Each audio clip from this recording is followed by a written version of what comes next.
guys, it's Ty with Ty the Dog Guy on the Daily, and I want to talk about intelligence versus drive. And so, intelligence versus drive, these are two different things, but they're often confused with each other, to a certain degree.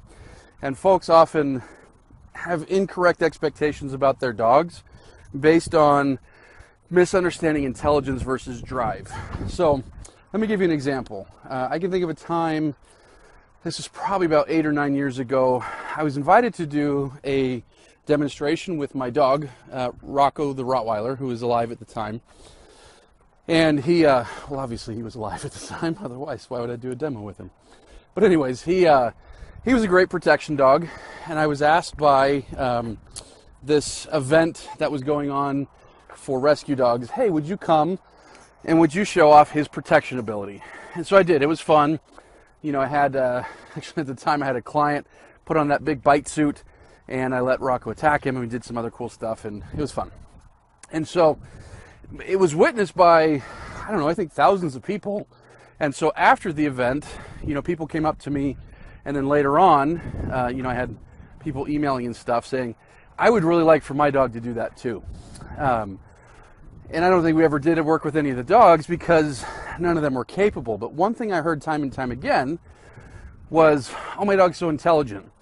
So, for example, I remember a guy came up after, he's like, oh, I want my dog to do that. I think he could do it. And my response was like, okay, what about his drive, what about his character makes you think that he could do it? Let's see what we're working with here.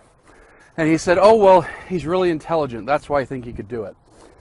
And what I had to explain to him, and what I've since had to explain to, many, many people over the years, is intelligence and drive are two different things. So intelligence might be a dog who's able to, able to problem solve better than the next dog. Or intelligence might be a dog who only needs, 5 repetitions to learn this, whereas maybe another dog might need 25 repetitions. So those are indications of intelligence right there. But drive is what pushes the dog. It's the dog's inner, I was going to say drive, but you can't use the word to define itself. But it's, it's that impulse, that thing that pushes the dog. And that's what it takes to train a dog for protection. Mostly. Is it nice to have a dog that's smart? Sure. But the most intelligent dog in the world that doesn't have the right drive cannot be trained for protection. The most intelligent, the most intelligent Malamute probably cannot be trained to be a hunting dog, like to retrieve ducks very well. And so intelligence really just picks up on, really just dictates how fast or how capable the dog is in learning something that he's capable of learning. But if the drive isn't there to want to do that in the first place, intelligence isn't important. Let me give you another example. Talking with another person here recently, and we were talking about, the possibility of making, turning their dog into a service dog. And the person was saying, oh gosh, my dog is just so intelligent, so smart, so this. And I'm thinking, okay, great, this is helpful. But I really, and I can teach my dog anything. I've taught her all these things, and she's great. But where I really struggle is with her being in public. She gets so distracted and she gets so into things that, that she struggles. And so again, this is another situation of intelligence versus drive. This dog's drive while she's in public, in other words, her drive to be, to go say hi to other dogs or people, her drive to kind of, be mischievous or whatever is large. And so at that point, intelligence, again, sure, it's a nice thing. And so once we kind of work with the dog's drives, maybe the dog learns a little bit faster.